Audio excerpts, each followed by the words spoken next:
Assalamualaikum warahmatullahi wabarakatuh.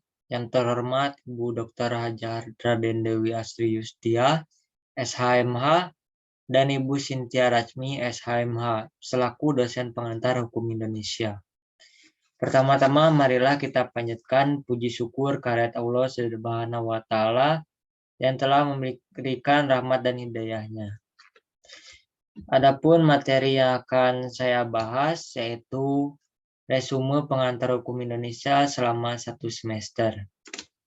Sebelumnya, perkenalkan nama saya Rafli Febriansyah, NPM 211000080 dari kelas B. Lanjut saja, kita langsung ke pematerinya. Definisi PHI dan peristilahan PHI. PHI atau pengantar hukum Indonesia terdiri dari 3 kata. Pengantar, hukum, dan Indonesia.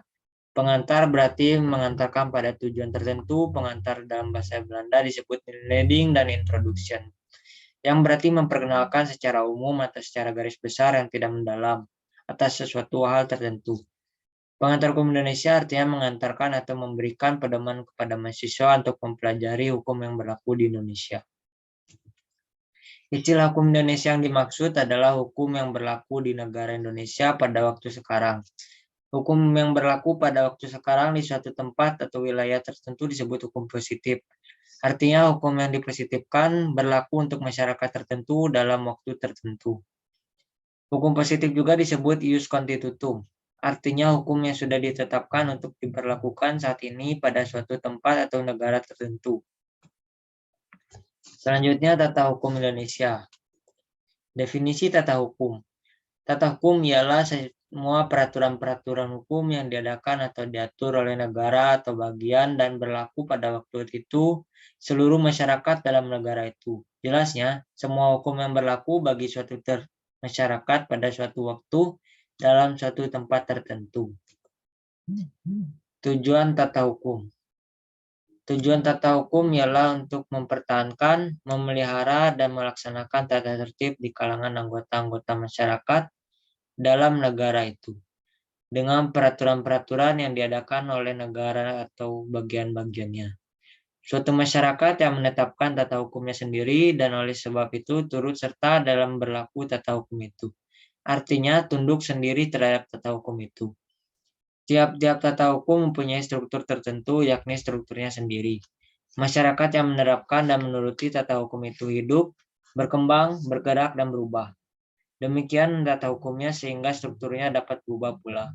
Oleh sebab itu dikatakan bahwa tata hukum mempunyai struktur terbuka. Sejarah hukum Indonesia. Definisi sejarah hukum. Sejarah hukum adalah bidang studi tentang bagaimana hukum berkembang dan apa yang menyebabkan perubahannya.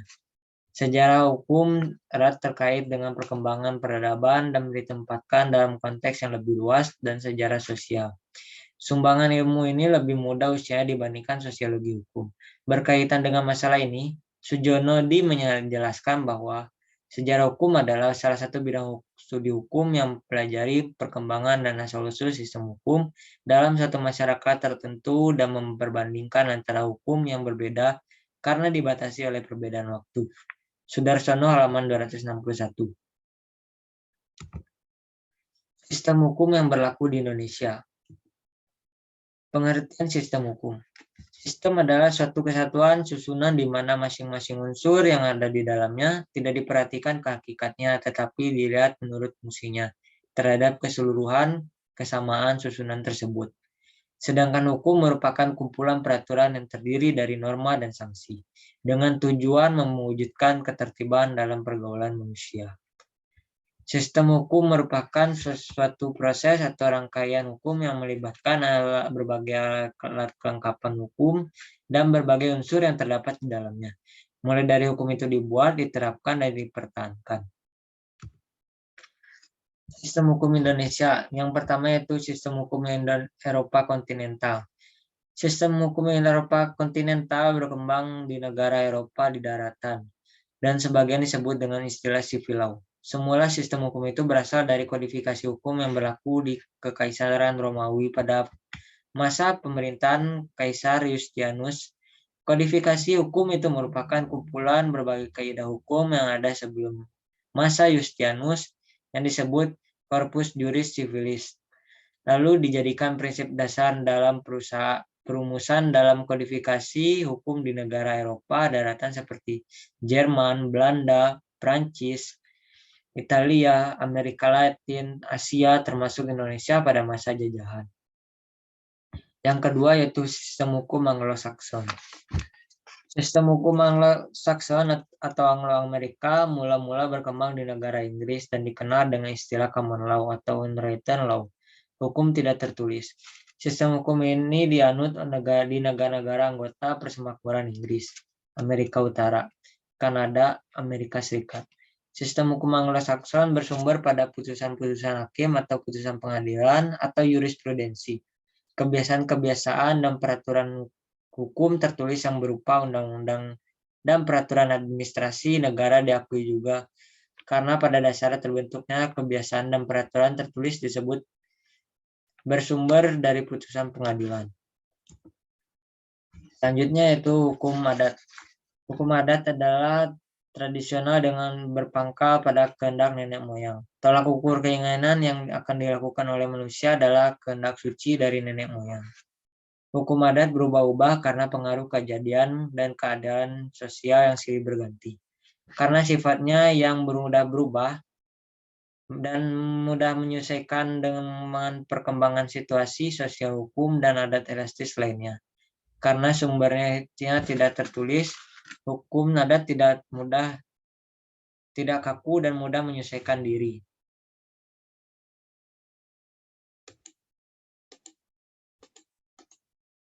Selanjutnya, sistem hukum Islam. Sistem hukum Islam menganut satu keyakinan dari ajaran Islam dengan keimanan lahir batin secara individual. Negara-negara yang menganut sistem hukum Islam dalam bernegara melaksanakan peraturan-peraturan hukumnya dengan taat sesuai dengan rasa keadilan berdasarkan peraturan perundangan bersumber dari Al-Quran. Selanjutnya, penggolongan hukum. Hukum yang mengatur aspek kehidupan manusia. Untuk itu perlu dilakukan penggolongan atau pengklasifikasian berdasarkan kepustakaan ilmu hukum. Hukum dapat digolongkan sebagai berikut berdasarkan sumbernya, yaitu ada hukum undang-undang, hukum kebiasaan, hukum traktat, hukum jurisprudensi. Berdasarkan tempat waktu berlakunya ada hukum nasional, hukum internasional, hukum asing, hukum gereja. Berdasarkan bentuknya ada hukum tertulis. Hukum tertulis yang dikodifikasikan, hukum yang disusun secara lengkap, sistematis, teratur, dan dibukukan sehingga tidak perlu lagi peraturan pelaksanaannya. Contohnya KUH pidana, KUH perdata, dan KUH dagang. Yang B, hukum tertulis yang tidak dikodifikasikan. Hukum yang meskipun tertulis tapi tidak disusun secara sistematis, tidak lengkap, dan masih terpisah-pisah sehingga masih sering memerlukan peraturan pelaksanaan dan penerapan. Contohnya, undang-undang peraturan pemerintah dan keputusan presiden. Yang kedua, hukum tidak tertulis. Hukum yang hidup diyakini oleh warga masyarakat serta dipatuhi dan tidak dibentuk menurut prosedur formal, tetapi lahirnya dan tumbuh di kalangan masyarakat itu sendiri. Berdasarkan waktunya, yang pertama ius constitutum, hukum positif. Hukum yang berlaku sekarang bagi suatu masyarakat tertentu dalam suatu daerah tertentu. Contohnya Undang-Undang Dasar Republik Indonesia pada tahun 1945, Undang-Undang Republik Indonesia Nomor 12 tahun 2006 tentang kewarganegaraan Republik Indonesia. Yang kedua yaitu ius constituendum, hukum yang diharapkan berlaku pada waktu yang akan datang. Contohnya rancangan undang-undang atau RUU. Cara mempertahankannya, hukum material. Hukum yang mengatur hubungan antara anggota masyarakat yang berlaku umum tentang hal-hal yang dilarang dan diperbolehkan untuk dilakukan. Contohnya hukum pidana, hukum perdata, hukum dagang. Yang kedua, hukum formal. Hukum yang mengatur bagaimana cara mempertahankan dan melaksanakan hukum material. Contohnya hukum acara pidana, hukum acara perdata. Berdasarkan sifatnya, hukum yang memaksa. Hukum yang dalam keadaan bagaimanapun juga harus dan mempunyai paksaan mutlak. Contohnya melakukan pembunuhan, maka sanksinya secara paksa wajib dilaksanakan. Yang kedua, hukum yang mengatur. Hukum yang dapat dikesampingkan apabila pihak-pihak yang bersangkutan telah membuat peraturan sendiri dalam suatu perjanjian. Contohnya ketentuan dalam pewarisan abis tentu pewarisan berdasarkan undang-undang, berdasarkan wujudnya. Hukum objektif. Hukum yang mengatur hubungan antara dua orang atau lebih yang berlaku umum. Hukum subjektif, hukum yang timbul dari hukum objektif dan berlaku terhadap seseorang atau lebih. Berdasarkan isinya, yaitu ada hukum publik dan hukum privat sipil. Materi selanjutnya yaitu ius constitutum dan ius constituendum, serta sumber hukumnya. Ius constitutum merupakan hukum yang dibentuk dan berlaku dalam satu masyarakat negara pada suatu saat, misalnya KUHP, KUH Perdata, sejumlah undang-undang yang berlaku saat ini. Yang kedua yaitu ius constituendum. Ius constituendum adalah hukum yang dicita-citakan dalam pergaulan hidup negara, namun belum dibentuk menjadi undang-undang atau ketentuan atau peraturan lain, misalnya seperti RUU, rancangan peraturan lain. Materinya selanjutnya yaitu hukum pidana. Pengertian hukum pidana. Hukum pidana adalah keseluruhan dari peraturan-peraturan yang menentukan perbuatan apa yang dilarang dan termasuk ke dalam tindak pidana serta menentukan hukuman apa yang dapat dijatuhkan terhadap yang melakukannya. Hukum pidana sendiri bersifat sebagai ultimum remedium, upaya terakhir untuk menyelesaikan suatu perkara. Karenanya terdapat sanksi yang memaksa yang apabila peraturannya dilanggar yang berdampak dijatuhinya pidana pada si pelaku. Hukum pidana menurut para ahli. Menurut Metzger, hukum pidana adalah aturan hukum yang mengikat kepada suatu perbuatan tertentu yang memenuhi syarat-syarat tertentu, suatu akibat yang berupa pidana. Menurut J.M. van Bemmelen, hukum pidana terdiri atas tindak pidana yang disebut berturut-turut dari peraturan umum yang dapat diterapkan terhadap perbuatan itu sendiri dan pidana yang diancamkan terhadap perbuatan itu. Menurut Pompey, hukum pidana merupakan keseluruhan antara ketentuan hukum yang mengenai peraturan perbuatan yang dihukum dan aturan pidananya. Berdasarkan pernyataan Pompey di atas, bahwa hukum pidana merupakan suatu keseluruhan atau aturan yang mengenai perbuatan yang terdapat aturan pidana yang dapat dikenakan sanksi pidana apabila seseorang melakukan suatu perbuatan yang melanggar hukum. Fungsi dan tujuan hukum pidana. Fungsi hukum secara umum yakni mengatur tingkah laku masyarakat demi mewujudkan ketertiban, keadilan, perlindungan, kenyamanan, dan kesejahteraan masyarakat. Sudarto membagi dua fungsi hukum pidana, yaitu fungsi hukum dan khusus. Fungsi umum hukum pidana adalah untuk mengatur hidup bermasyarakat dan menyelenggarakan tata aturan dalam masyarakat. Sementara fungsi khusus dari hukum pidana adalah untuk melindungi kepentingan hukum terhadap perbuatan yang hendak mengganggunya, dengan sanksi berupa pidana yang sifatnya memaksa dan mengikat. Kepentingan hukum dalam hal ini meliputi individu, kelompok, masyarakat, negara, dan sebagainya. Tujuan utama hukum pidana menurut Hailahar adalah untuk melindungi masyarakat dari setiap kejahatan yang muncul akibat adanya pelanggaran yang undang-undang menurutnya. Lagi, hukum pidana tidak bertujuan untuk memperbaiki pelaku kejahatan saja, tetapi juga untuk mencegah masyarakat untuk melakukan kejahatan.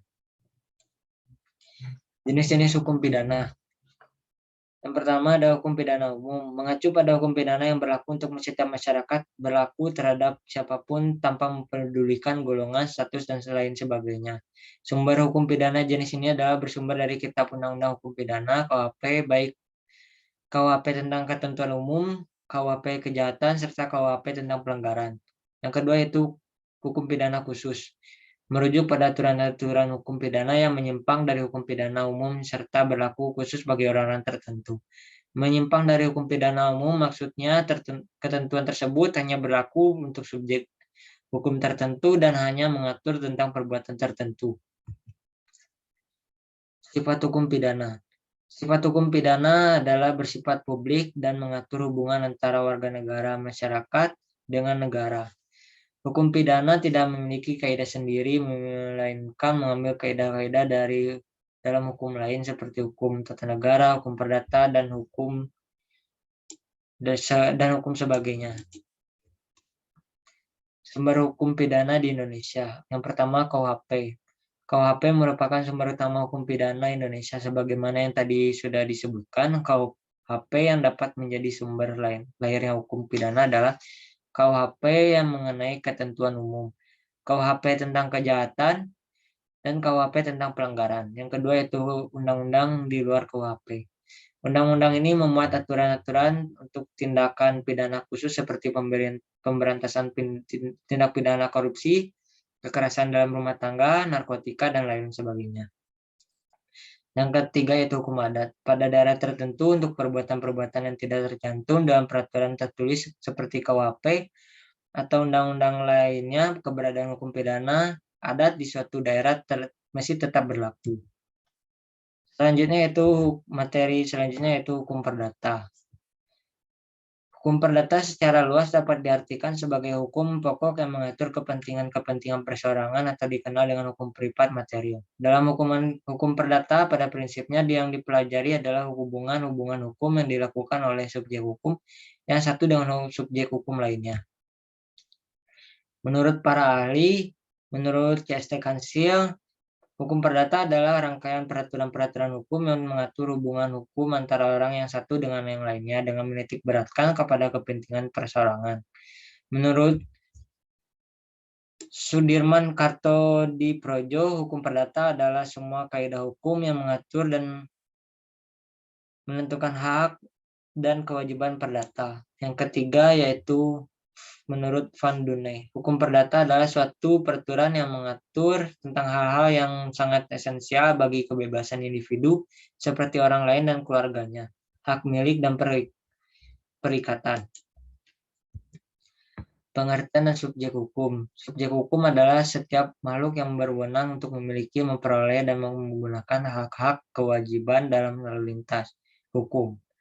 Pengertian objek hukum. Objek hukum menurut pasal 499 KUH Perdata yakni benda. Benda adalah suatu yang berguna bagi subjek hukum atau segala sesuatu yang menjadi pokok permasalahan dan kepentingan bagi para subjek hukum atau segala sesuatu yang dapat menjadi objek hak milik. Materi selanjutnya yaitu hukum tata negara. Definisi hukum tata negara. Hukum tata negara adalah hukum hubungan tertentu yang muncul dalam perjalanan sejarah dan diatur oleh hukum yang disebut negara. Jadi hukum konstitusional berkaitan dengan negara. Definisi menurut para ahli. Menurut Christian van Vollenhoven, hukum tata negara mengatur semua masyarakat hukum atasan dan hukum masyarakat hukum bawahan. Menurut tingkatannya dan masing-masing itu menentukan wilayah lingkungan rakyat dan akhirnya menentukan badan-badan dan fungsinya masing-masing berkuasa dalam lingkungan masyarakat hukum itu, serta menentukan susunan dan wewenangnya dari badan-badan tersebut. Menurut Paul Scholten, hukum tata negara adalah hukum yang mengatur tentang tata organisasi negara. Menurut Van der Pot, tata negara adalah peraturan-peraturan yang menentukan badan-badan yang diperlukan serta wewenangnya masing-masing. Hubungan satu dengan yang lainnya berhubungan dengan individu, warga negara, dan kegiatannya. Sumber hukum tata negara Indonesia. Sumber hukum tata negara Indonesia dalam arti material, inti dari segala faktor di Indonesia adalah Pancasila, maka sumber hukum tata negara tidak dapat lain Pancasila. Sumber hukum tata negara dalam arti formil, yang pertama ada Undang-Undang Dasar 1945 dan peraturan perundangan-perundangan di bawah. Yang kedua yaitu Konvensi Ketatanegaraan. Yang ketiga yaitu Traktat atau Perjanjian Internasional. Macam-macam asas hukum tata negara. Yang pertama adalah ada asas kedaulatan rakyat. Artinya kekuasaan itu ada di tangan rakyat sehingga dalam pemerintahan melaksanakan tugasnya sesuai dengan keinginan rakyat. Yang kedua itu asas Pancasila. Asas Pancasila merupakan prinsip dasar dan utama dalam kehidupan negara Indonesia. Pancasila dijadikan pedoman hidup dan memiliki 5 butir nilai, yang mana aturannya termasuk perundang-undangan harus mengikutinya. Fungsi asas Pancasila dapat dijadikan sebagai jiwa dari bangsa Indonesia sehingga setiap visi misi selalu menjunjung asas Pancasila. Yang ketiga yaitu asas negara kesatuan. Asas negara kesatuan merupakan prinsip dasar bahwa suatu negara tersebut merupakan negara berdaulat sebagai satu kesatuan. Negara kesatuan menjadikan suatu pemerintahan pusat adalah puncak segala pemerintah dan kekuasaan yang ada dipilih oleh pemerintah pusat. Materi selanjutnya yaitu hukum administrasi negara. Pengertian dan istilah. Sejarah hukum administrasi negara dari negara Belanda disebut administrasi Recht atau Bestuurrecht yang berarti lingkungan kekuasaan atau administratif. Di luar legislatif ada judicial. Ada banyak lagi istilah-istilah dari seperti di Prancis disebut droit administratif, di Inggris disebut administratif law, di Jerman disebut Verwaltungsrecht. Di Indonesia banyak istilah untuk mata kuliah ini. Menurut Utrecht dalam bukunya berjudul Pengantar Hukum Administratif pada cetakan pertama memiliki istilah hukum tata usaha Indonesia. Kemudian pada cetakan kedua menggunakan istilah hukum tata usaha negara Indonesia. Pada cetakan ketiga menggunakan istilah hukum administrasi negara Indonesia. Menurut Wirjono Kodikoro dalam tulisan di majalah hukum pada tahun 1952 menggunakan istilah tata usaha pemerintahan. Sumber hukum administrasi negara. Sumber hukum adalah segala sesuatu yang menimbulkan aturan hukum dan ditentukan aturan hukum itu. Sumber hukum dikenal sebagai dua macam, yaitu material, sumber hukum material. Sumber hukum material adalah sumber hukum yang menentukan isi hukum itu, dan untuk menentukan isi hukum itu dipengaruhi oleh banyak faktor, yaitu sejarah, faktor sosiologis, dan faktor sosiologis. Sumber hukum formil, yaitu kaidah hukum yang dilihat dari segi bentuk dengan diberi suatu bentuk melalui suatu proses tertentu. Maka kaidah itu akan berlaku umum dan mengikat seluruh warga masyarakat dan ditaati oleh warga masyarakat. Sumber hukum formil hukum administrasi negara adalah undang-undang, kebiasaan atau praktik hukum administrasi negara, jurisprudensi, dan doktrin atau pendapat para ahli. Selanjutnya itu hukum acara. Pengertian hukum acara. Hukum acara atau hukum formal adalah peraturan hukum yang mengatur tentang cara bagaimana mempertahankan dan menjalankan peraturan hukum material.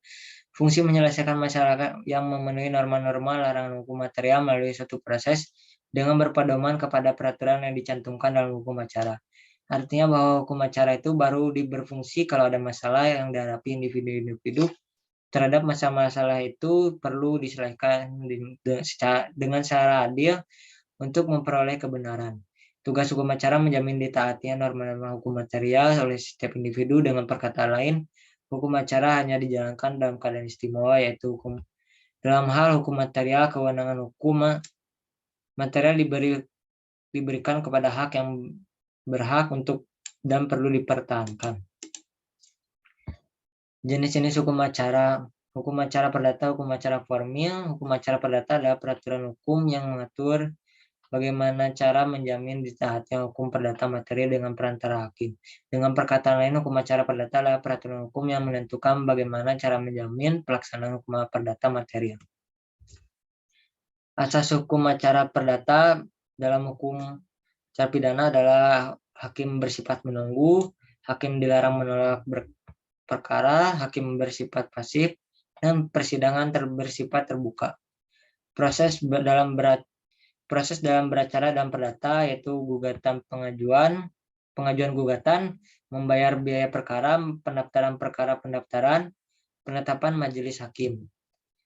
Yang kedua itu hukum acara pidana. Hukum acara pidana merupakan bagian dari hukum acara pidana yang arti luas terdiri dari hukum pidana material dan hukum formil.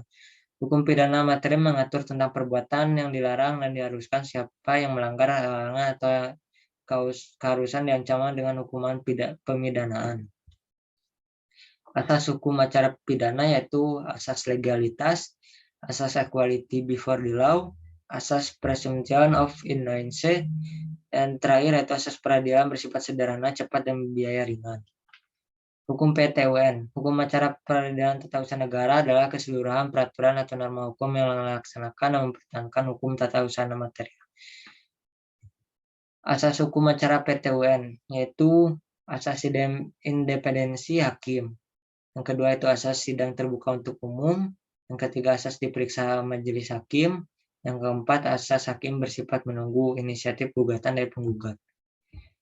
Dasar pengaturan hukum pidana, hukum acara, yaitu ada hukum acara pidana, yang kedua hukum acara perdata, yang ketiga hukum acara peradilan agama, dan keempat hukum acara peradilan tata usaha negara, dan terakhir adalah hukum acara Mahkamah Konstitusi. Selanjutnya itu hukum dagang. Pengertian hukum dagang berdasarkan pendapat ahli tentang definisi hukum dagang serta pengertian dagang dalam KBBI, dapat diperjelas bahwa pengertian hukum dagang adalah hukum yang mengatur segala kegiatan atau usaha yang dilakukan secara subjek hukum yang satu dengan subjek hukum lainnya yang menimbulkan perikatan antara keduanya untuk mendapatkan keuntungan. Sumber hukum dagang. Hukum dagang Indonesia bersumber pada hukum tertulis yang dikodifikasikan, yaitu KUHD, KUHPER, hukum tertulis yang belum dikodifikasikan seperti peraturan perundang-undangan khusus yang mengatur tentang hal-hal yang berhubungan dengan perdagangan. Macam-macam persekutuan dagang. Dalam dunia perdagangan dikenal dengan bermacam-macam perseroan yang lahir dari usaha beberapa untuk melakukan bersama-sama melakukan tindakan atau perbuatan dalam lapangan perdagangan. Macam-macam persekutuan perdagangan dikenal dengan KUHD adalah persekutuan perdata, perseroan komander, firma, PT, dan koperasi. Subjek hukum dagang. Subjek hukum dagang ada perusahaan. Objek hukum dagang sama seperti objek hukum perdata, yaitu benda atau hak yang dapat dimiliki oleh subjek hukum. Hukum tanah. Dalam ruang lingkup agrarian, tanah merupakan bagian dari bumi yang disebut permukaan bumi dalam pasal 4 ayat 1 PA atas dasar menguasai hak negara. Sebagai yang dimaksud pasal 2 ditentukan adanya macam-macam hak tanah atas permukaan bumi yang disebut tanah. Macam-macam hak tanah yaitu ada hak tanah yang bersifat tetap, hak tanah atas yang ditetapkan berdasarkan dengan undang-undang, hak tanah yang bersifat sementara. Hukum perkawinan. Pengertian hukum perkawinan berdasarkan Undang-Undang Nomor 1 pada tahun 1974 dan KUH Perdata atau BW dalam pasal 1 Undang-Undang Perkawinan 1974 tentang perkawinan dirumuskan pengertian perkawinan di dalamnya terkandung tujuan dasar perkawinan dengan rumusan perkawinan ialah ikatan lahir batin antara seorang pria dan seorang wanita sebagai suami istri dengan tujuan membentuk keluarga rumah tangga yang bahagia dan kekal berdasarkan ketuhanan yang Maha Esa. Syarat-syarat perkawinan yaitu masing-masing pihak mencapai umur yang minimal ditentukan oleh undang-undang. Laki-laki 18 tahun, perempuan 15 tahun pada pasal 34 BW. Yang kedua yaitu pihak-pihak calon mempelai dalam keadaan tidak kawin dalam pasal 27 BW. Yang ketiga dengan kemauan yang bebas tidak ada paksaan dalam pasal 28 BW. Dasar hukum. Menurut KUH Perdata dalam pasal 119 disebutkan bahwa perkawinan pada hakikatnya menyebabkan percampuran dan persatuan harta pasangan menikah. Kecuali apabila pasangan menikah tersebut membuat sebuah perjanjian perkawinan yang mengatur mengenai pemisahan harta. Selanjutnya ditegaskan kembali dalam pasal 35 Undang-Undang Nomor 1 1974 tentang perkawinan bahwa dengan perbuatan perjanjian perkawinan calon suami istri dapat menyimpang dari peraturan undang-undang mengenai ketentuan harta bersama asalkan ketentuan tersebut tidak bertentangan dengan tata susila atau tata tertib umum. Lebih spesifik, definisi atas perjanjian perkawinan disebut pada pasal 29 undang-undang yang sama. Ketentuan tersebut merupakan dasar hukum perbuatan perjanjian perkawinan oleh calon suami istri. Sekian materi yang dapat saya sampaikan. Mohon maaf apabila ada kesalahan. Wassalamualaikum warahmatullahi wabarakatuh.